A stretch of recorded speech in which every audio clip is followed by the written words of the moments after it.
Welcome to Chapter by Chapter. I'm your host, Brian Thomas Kropp, and I believe that stories have a tremendous power for good, and so I write them, and I enjoy sharing them with you.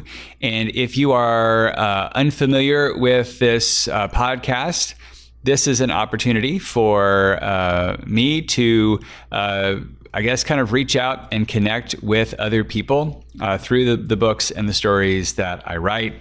And so I'll read a chapter from one of the books that I've written, and then on the other side of that chapter, go into a little bit of what went into the making of the book or the making of the chapter from either a craft perspective or some Easter eggs from my past that wormed their way into the chapter, or any number of other things. So if you're a person who likes to see or hear how things get made, this is how stories get made, or at least this is how the stories that I write get made. We've been in a book called Shell Game. This is going to be chapter 14 of that, and obviously you can jump back 13 weeks, I guess would be the math on that, to when we started this book. It is part 2 of a series called the Pearl Saga, and the first book is called Showdown in the Yukon. You can go back in the podcast and listen to that book, or you can go to Amazon and Audible and pick up a copy for yourself. You don't have to have read that book to understand what's going on in Shell Game. But what is happening in Shell Game up to this point is it's a crime noir story with the main detective. His name is Evan Gold, and he's got all kinds of problems. His partner was shot while he was working on an assignment just last night. There was another murder and also last night, and the police think that Evan is attached to them and possibly did both of the murders, and he is desperate to find who actually committed the murders so that the police get off of his back and justice is done. His marriage is also falling apart, so he's trying to pull all that together. And his business is also falling apart, so he's trying to pull that together.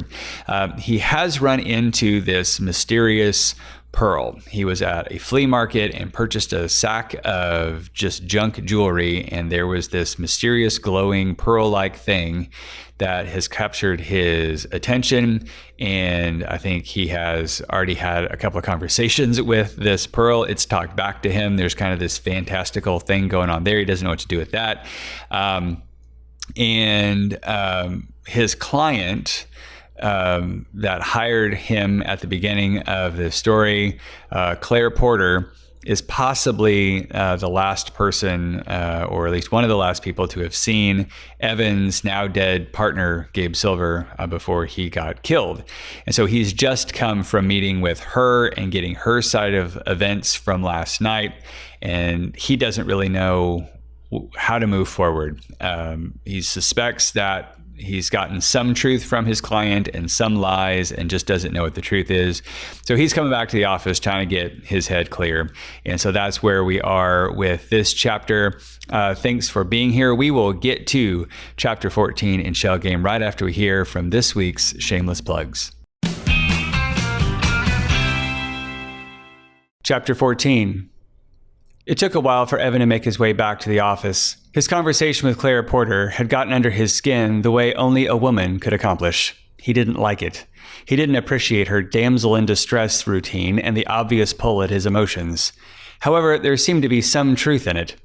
It made sense why the Gloria's detective saw her with Charles and Gabe in the lobby.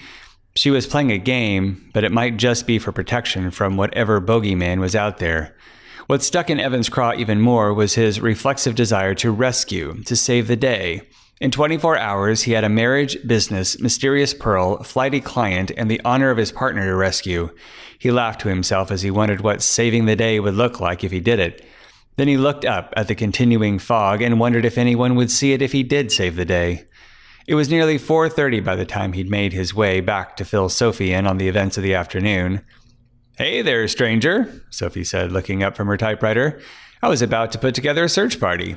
Did you find the girl?" "I found her, all right," Evan said as he sat at the edge of Sophie's desk. "You sure don't seem happy about it," Sophie said. "I'm not. Her name's Claire Porter now. I think she's going to stick with that one," Evan said. Sophie sat back in her chair and crossed her arms. "You seem like you've had a time of it. I know you've got a lot on your plate right now, but come what may, I'm glad you're helping the kid out, Evan." "Is that right?" he mumbled. "Yeah," she said. "I don't know what it is, but I like her. She has too many names for her own good, if you ask me," he said. "I don't doubt she's got herself in a bind. That's written all over her face, but still, there's something innocent there to protect. You know what I mean?" "I think you've been reading too many magazine articles about the power of women's intuition," Evan said. He stood and began to amble to his office. "I don't know how innocent she is, but she's coughed up nearly $700 in 2 days, which will go a long way to fix things with the bank and the landlord, so that puts her pretty square in my book." "Evan?" Sophie's voice stopped Evan cold. It was rare for him to get scolded, so whatever he'd said, he knew he'd crossed a line. He turned to face his accuser. "Listen, I know you got it bad right now, but that is about the most cynical thing I've ever heard come out of your mouth." She stood and placed one of her hands on her hip. With the other, she pointed at him with her pencil. "You listen to me, Evan Gold. I know you, and I know you like to keep this rock-hard exterior about you, but I also know you're a good man who wants to see good happen to good people. People are not just dollar signs for you. As I said, she's probably some kind of prodigal from her family. Maybe it was the kind of family she needed to get away from. But she's young and wayward, and yes, mock it if you want to, but my woman's intuition tells me if she can get enough good road in front of her, she'll find her way just fine." "Uh-huh," Evan said. "Evan," Sophie said, "you take advantage of that poor girl just to make a quick buck, and you'll have me to answer to." Evan looked into Sophie's face and smiled. "Well, sister, that just might be the best roadblock I ever heard. I don't know any man who would be dumb enough to cross the mighty Sophie Landis." He turned and continued to his office door. "Evan," Sophie said, softening her stance. Evan turned to her. "Promise me. Promise me you'll treat her like your sister." "I don't have a sister," Evan smirked. Sophie glared at him. "Fine," he said, "like my sister, but only because you asked me so nice." "You're impossible," Sophie said as Evan closed his door. Evan hung his hat on the rack and made his way to look out his window. Fog, fog, and more fog. Everywhere he looked was a gray ground cloud. His mind tried to remember the atmospheric conditions that caused fog and what might keep it around so long. After half a minute, he gave up the pursuit. It had been at least 15 years since he needed that kind of information, and even if he had it, it wouldn't make the fog lift any sooner. The light was getting dimmer. Evan looked at his watch. Almost evening, and soon it would be dark again. Evan wondered what mischief would go on in the meantime, and would he be able to see clearly enough to find the truth. And one more day till he and Catherine... "The bank!" he said out loud and stamped his foot. With all the days he was supposed to save, he'd fumbled the ball with the one that probably mattered the most. He didn't have too much time to kick himself as the door to his office opened and broke his focus. Evan turned to see Sophie standing there with a card in her hand. "Sorry to disturb you, Evan," she said. She read from the calling card, "Harold Huber here to see you." She walked over to Evan and presented the card. She lowered her voice and said, "He's a little intense." Evan looked at the card. It was on ivory-colored paper with raised brown ink. Evan thought nothing good could come from a man whose personal card was printed in brown ink. He sighed. "Show him in." Sophie nodded and walked to the door. "Mr. Gold can see you now, Mr. Huber." Sophie waited at the entrance to let in this visitor. Harold Huber not only looked like a brown ink sort of man, but he must have believed evangelically that brown was the superior color, as his entire wardrobe was in some shade or tint of brown from his bowler hat to his leather wingtips. His suit was of deep chocolate wool, his starched shirt looked the color of a child's cup of coffee, and his tie was somewhere between the shirt and the suit. Harold's hair was a wild nimbus of curls and looked like it had never enjoyed the bowler hat on it. Evan felt his face squinch at just the sight of this stranger. "Good evening, Mr. Gold. Thank you for taking the time to see me at the end of what must have been a very trying day for you." "Everybody's got to carry his own load," Evan said, and motioned for Harold to sit. Harold complied and rested his hat on Evan's desk. "Yes, I read in the papers, please excuse me for bringing up such a potentially sensitive subject, that your partner was..." Harold made a gun with his thumb and forefinger and pretended to shoot himself in the heart. Evan just looked at him. "And then there's that other poor wretch. 2 murders in one night." Harold clucked his tongue disapprovingly at the news. "Terrible business, if you ask me. Terrible business." Then, as if the notion just struck him for the first time in Evan's presence, Harold brightened his face and said, "Do you think the two murders might be connected somehow?" Evan continued to stare at the man. Then, after a few seconds of welcomed silence, Evan said, "So what brings you in to see me, Mr. Huber?" "Oh, yes, Harold said like a rapid-fire pistol. "The matter at hand, as it were. Thank you for bringing it up. I tend to get lost down trails of fantasy." Harold straightened his tie and posture before saying, "There's an item, a certain, well, it's a bit of a delicate subject. How should I say? I would like to hire you, if those are the proper words, to hire you to recover a certain item. It has particular family importance." Evan grunted. He could feel his face squinch tighter. "You want me to find something, is that it?" "Precisely," Harold said. "Very good." "What is it?" Evan asked. It's a, I suppose, for the lack of a better term, it's a gem. A pearl with some rather unusual qualities." Harold dragged out the word qualities to the point it was almost singing. Evan's stomach joined his face in tightening at the mention of the pearl. Given the visions he had seen and the voice he had heard, he could only assume the pearl in his pocket was the same pearl this Mr. Huber was after. "Yes, extraordinary qualities," Harold repeated. "It has escaped the grasp of its rightful guardian, and I'm on a quest to recover it. I'm prepared, or rather the man I work for, the rightful owner of said gem, is prepared to offer 10,000 for its safe return." Harold smiled very broadly, as if he deserved a prize for delivering this request. 10,000, Evan said. "I assume that's dollars?" "Yes. Good, solid American cash," Harold said, dragging out the shh. "My only aim is the pearl's recovery. I could not care less about how it's recovered. Well, now that I say that, it would be good to do everything in such a way as to not raise the attention of the police or the press or really anyone else. My employer would like to keep this as hush-hush as possible. You understand." "Not really, but I catch your drift," Evan said. "That's an awful lot of money, Mr. Huber." "Call me Harold," Harold interjected. "That's an awful lot of money, Harold," Evan repeated. "Do I get any kind of guarantee that when the moment comes you'll be able to pay?" Harold blew out some air between his lips and said, "My employer has deep pockets. I would not worry about prompt payment." "And what makes you think I can get this pearl of unusual qualities?" Evan asked, looking out his window. Before Evan could answer, there was a knock at Evan's door. Sophie poked her head in, and both men stood. "You don't need to get up," Sophie said. "I was just on my way out for the night." "Very good," Evan said. "Have a good one." The door closed, and Evan turned to face Harold. What he saw confirmed all the tension in his body. Harold Huber held a snub-nosed revolver aimed at Evan's gut. Evan chuckled to himself. He noticed Harold's forehead had broken into beads of sweat, and his hand was shaking slightly. "What's all this, Harold?" Evan said. "Normally it takes days before I've offended anyone this much." "I want you to sit down and place your hands on your desk. I have reason to believe you have the pearl I seek in this office, and I'm going to ask you to sit there patiently while I perform my search." Evan coolly sat down in his chair and placed his hands on the desk. "Search all you want," Evan chuckled. "I ain't gonna stop you."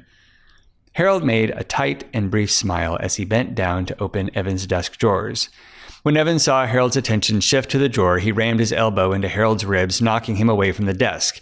Then Evan sprung from his chair, grabbed the off-balance Harold, and struck him just under his jaw with a fist.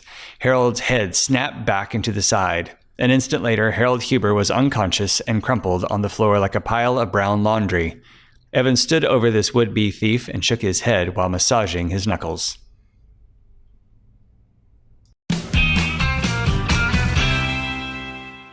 I am so glad that we are finally at chapter 14. Harold Huber is one of my favorites to have written. Last book in Showdown in the Yukon, I think my favorite character to write was Max Sutherland. And in this book, it's going to be Harold Huber. I think in outlining the book and writing the drafts and all the things, it was just always this, when can I get to this guy? Because he's hilarious in my mind. He's dastardly, don't get me wrong, but he was fun to write. Anyway, some things that kind of went into the creation of Harold, if I can gush just a little bit about him.